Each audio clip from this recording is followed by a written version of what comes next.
Music by DJ Guddu Raj. Presented by DD Production House, Sakri.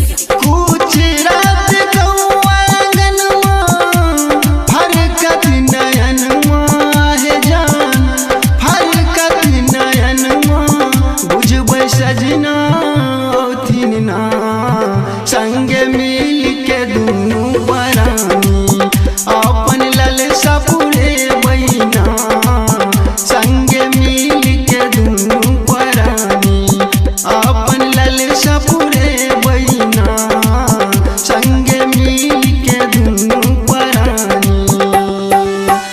कुछ रात कौआ आंगनमा, फरकत नयनमा है जान, फरकत नयनमा, बुझबै सजना ओथिन ना, संगे मिल के दुनू परानी, अपन ललसा पूरे बहिना, संगे मिल के दुनू परानी, अपन ललसा पूरे बहिना, संगे मिल के दुनू परानी। अपन ललसा पूरे बहिना, संगे मिल के दुनू परानी। सपना देखलियै रात, एलै सजनिया है जान, एलै सजनिया, मिठगर बोली सुनाबे ना, मिठगर बोली सुनाबे ना।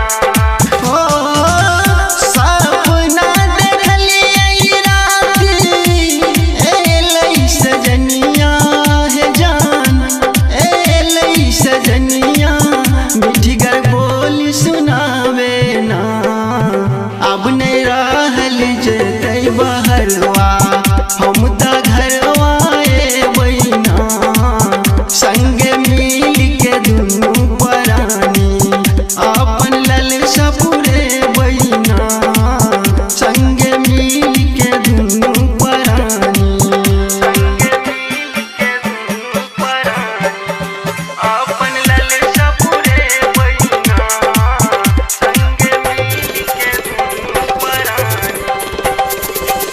खान काट कंगना अंगना, खुश होइत मनुआ है जान, खुश होइत मनुआ, मेघो बरसा लगतै ना, मेघो बरसा लगतै ना। ओ खान काट कंगना अंगना, खुश होइत मनुआ है जान, खुश होइत मनुआ, मेघो बरसा लगतै ना, संगे मिल के दुनू परानी, खूबे खेलबे करबै ना, संगे मिल के दुनू परानी, खूबे खेलबे करबै ना, संगे मिल के दुनू परानी, संगे मिल के दुनू परानी, अपन ललसा पूरे बहिना, संगे मिल के दुनू परानी। कान के झुलनिया सजनी, नाक केर नथुनिया है प्राण, नाक केर नथुनिया, आहा पिन झमके बहिना, आहा पिन झमके बहिना।